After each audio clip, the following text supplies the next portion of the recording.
50 millions de livres vendus dans le monde. L'écrivain français le plus lu sur la planète, Marc Lévy, est avec moi. Et c'est toujours un événement, évidemment, Marc, avec un nouveau volume de cette saga. Cette fois, c'est le Crépuscule des Fauves. Et alors, chez Robert Laffont-Versillon, on va retrouver des personnages que vous aviez inventés dans le tome précédent, qui était un véritable carton, qui a fasciné tout le monde. Ce sont quoi, des sortes de Robin des Bois qui traquent des hackers, des gens qui menacent la planète. Il y a un suspense terrible. Ce sont... alors, ce ne sont pas des personnages que j'ai totalement inventés, puisqu'ils sont inspirés de vraies personnes. Les 9, ce sont 9 hackers de très haut niveau, qui ont tous dans la vie de vrais métiers, une identité, mais qui ont cette activité de hacker clandestin, mais de très haut niveau. Et ce sont des Robins des Bois des temps modernes ou des résistants de la première heure, parce qu'ils ne se servent pas de leur talent de hacker à des fins criminelles, mais au contraire, pour dénoncer, traquer et sanctionner la grande criminalité organisée et la grande criminalité en col blanc. Oui, regardons quelques images comme ça, présentation visuelle, juste pour l'ambiance là, du Crépuscule des Fauves.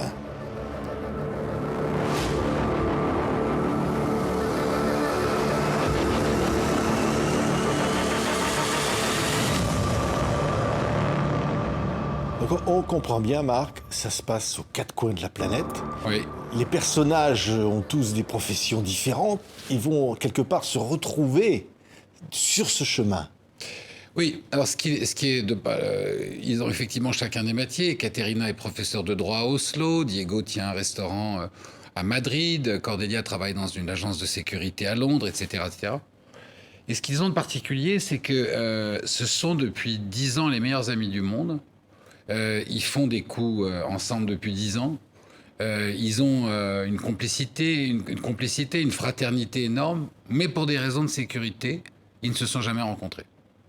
Et donc c'est un peu particulier comme situation d'imaginer que la personne dont vous êtes la plus proche au monde, vous ne l'avez jamais côtoyée. Jusqu'au moment, et c'est là que commence ce tome 2, où la disparition de l'un d'entre eux va les obliger à se réunir et donc à se voir pour la première fois. Oui. Et à unir leurs forces pour contrer le projet des Fauves. Oui, vous allez nous parler de ces Fauves, mais qui est neuf? Parce que là, c'est une question. Ils sont 9, mais il y a un grand questionnement. Oui, sur les 9, il y en a un qui reste qu'un personnage de l'ombre, qui est celui d'ailleurs qui raconte l'histoire. Et à la fin du premier tome, on ne sait toujours pas lequel d'entre eux, ou lequel... qui est 9 Oui. Mais là, je vous le promets, à la fin de ce tome 2, je ne vais pas vous le dire maintenant, à la fin de ce tome 2, 9 révèle son identité. Et donc, nous apprenons qui est 9. Oui, et il ne faut pas lâcher. Parce qu'au fond, c'est haletant. Il y a une espèce de course contre la montre. Il y a une nécessité, parce que justement, qui sont ces Fauves? Les Fauves, alors d'abord, c'est un roman qui est ancré dans la réalité, c'est-à-dire que toutes les enquêtes sur la grande criminalité et la grande corruption politique qui sont menées par les 9 et révélées dans ce roman sont le fruit de 3 années de recherche intense, de contact avec des reporters, avec les vrais hackers, comme je vous le disais tout à l'heure. Et chaque chose que je raconte dans ce livre, en fait, est vraiment ancrée dans la réalité. Et les scandales, par exemple l'affaire 666 qui est racontée dans le roman, je ne l'ai pas inventé, c'est le fruit d'un travail d'enquête mené et que je raconte ici. Qui sont les Fauves? Les Fauves, ce sont une poignée de gens extrêmement puissants qui ont des moyens financiers quasi illimités et qui, après s'être achetés des grands pans de l'économie, sont en train aujourd'hui de s'acheter des pays. Alors on pourrait croire que c'est une œuvre de pure fiction. Oui. Mais je vais vous donner 2 chiffres que révèlent d'ailleurs les 9. Il faut savoir que 75% de l'humanité ne vit pas en démocratie. Oui. Donc la démocratie aujourd'hui... C'est une exception. C'est une exception. La deuxième, c'est que les attaques menées par les puissances financières depuis 10 ans sur nos démocraties n'ont cessé de s'amplifier, avec des démocraties qui sont déjà tombées. Et qui sont tombées brutalement. Et la troisième chose qui est vraiment importante, c'est que les moyens investis par les Fauves, donc par ces puissances financières, dans la désinformation, sont 100 fois supérieurs aux moyens dont les démocraties disposent pour divulguer la vraie information. Et quand il ne s'agit pas de choses subjectives, quel est le vrai du faux, les faits. Oui. Donc si vous prenez les moyens alloués aux médias reconnus, traditionnels, et dans lesquels il y a une charte de... Vous voyez, je veux dire, il y a une déontologie professionnelle.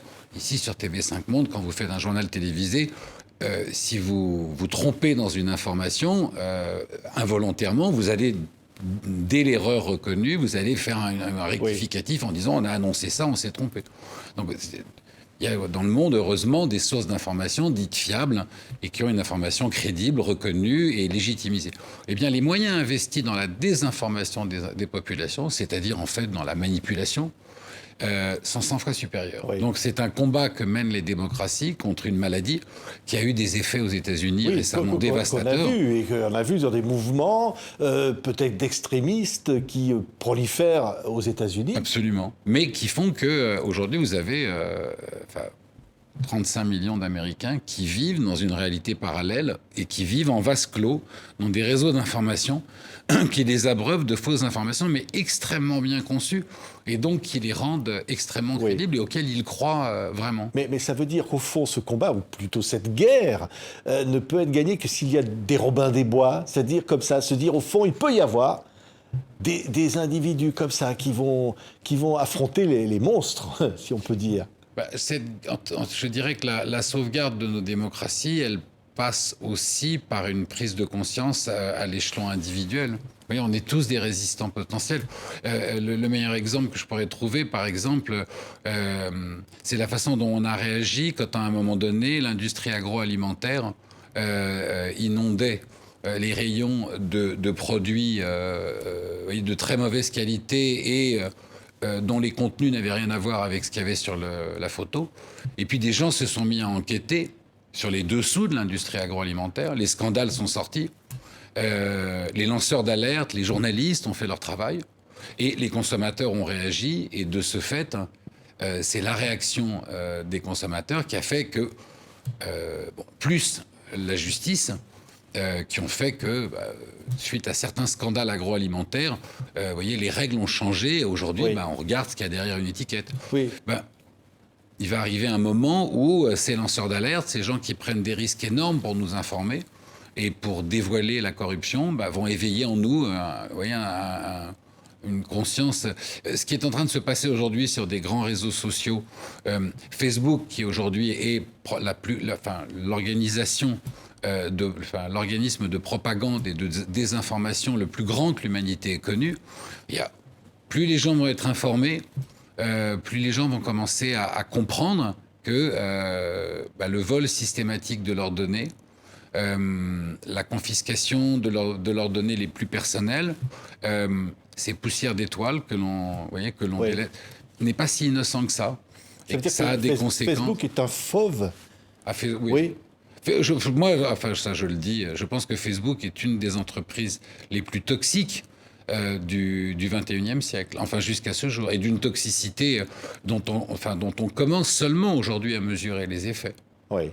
Et le président de Facebook est allé s'excuser quelques fois devant le Congrès, ce qui me fait bien sourire.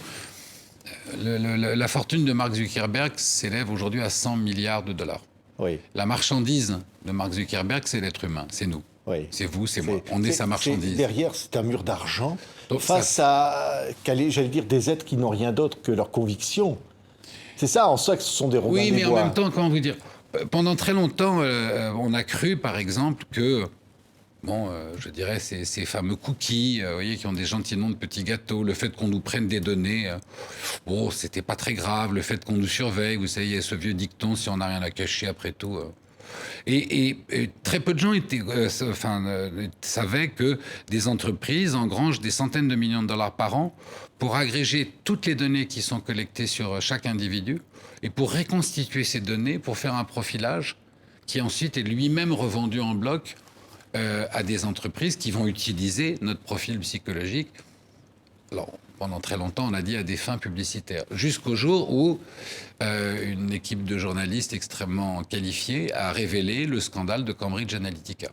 Oui. Comment les données de 55 millions de personnes. Quand je dis les données, il faut comprendre qu'on parle d'un vrai profilage complet, c'est-à-dire d'un vrai profil psychologique de la personne, de 55 millions d'individus ont été vendus par Facebook à une entreprise de manipulation politique qui était Cambridge Analytica. Oui, Marc Lévy, vous diriez, et c'est un roman bien sûr, mais que tout ce qui est dans ce roman est vrai. Tout ce qui est dans ce roman est ancré dans la réalité, oui. C'est inquiétant, et en même temps, il y a quelque chose, j'allais dire, de la résistance. On parle du crépuscule des fauves. C'est qu'au fond, le combat n'est pas perdu. Non, mais il faut le mener. Aujourd'hui, il y a une vraie résistance et une vraie opposition à avoir face à ce qu'on appelle au big data. Et cette réaction peut venir que de nous. Oui. Et alors elle commence, vous voyez, c'est-à-dire que quand par exemple récemment une société de messagerie cryptée qui est propriétaire de Facebook, qui est détenue par Facebook, et tout à coup sous l'emprise de Facebook, elle annonce un changement de ses conditions d'utilisation, il y a quand même beaucoup plus de gens aujourd'hui qui se sont rendus compte, c'est WhatsApp. Voilà. Et je crois qu'il y a 100 millions de gens qui sont passés sur une application concurrente parce qu'ils ont compris. Ça Signal, peut-être. Voilà, oui, ou Télégraphe, parce qu'ils ont dit on fait plus confiance à. Oui. Donc on peut résister. Évidemment. Mais, ouais, parce qu'au fond, l'humanité, c'est là où la trame romanesque est extraordinaire dans le livre, c'est qu'il y a une force d'humanité quand même. Ah ben moi, ce qui m'a entraîné dans cette histoire, c'est pas parce que je me sentais, moi, l'âme d'un justicier. D'abord, évidemment, que j'avais envie de raconter ce que cette enquête... Mais ce qui m'a donné le plus envie d'écrire cette histoire et de la continuer, c'est l'amitié qui s'est nouée avec les vrais neufs et l'admiration que j'ai pour eux et l'amour que j'ai pour eux. Quand j'ai écrit Les Enfants de la Liberté, je ne l'ai pas écrit pour raconter une énième fois l'histoire de la guerre, mais ce sont les résistants de la 35e brigade qui m'étaient rentrés dans la peau et que je trouvais tellement magnifiques comme personnages que j'ai eu envie de raconter leur histoire. Là, j'ai vraiment eu envie de raconter l'histoire des neufs, parce que je trouve que ce sont... Combien de personnes ont écouté, au début des années 30, les lanceurs d'alerte qui, depuis l'Allemagne, expliquaient ce qui allait se passer. Ce sont les lanceurs d'alerte des années 20 et j'ai eu vraiment envie de les écouter et de raconter leur histoire et de la partager avec le plus grand nombre.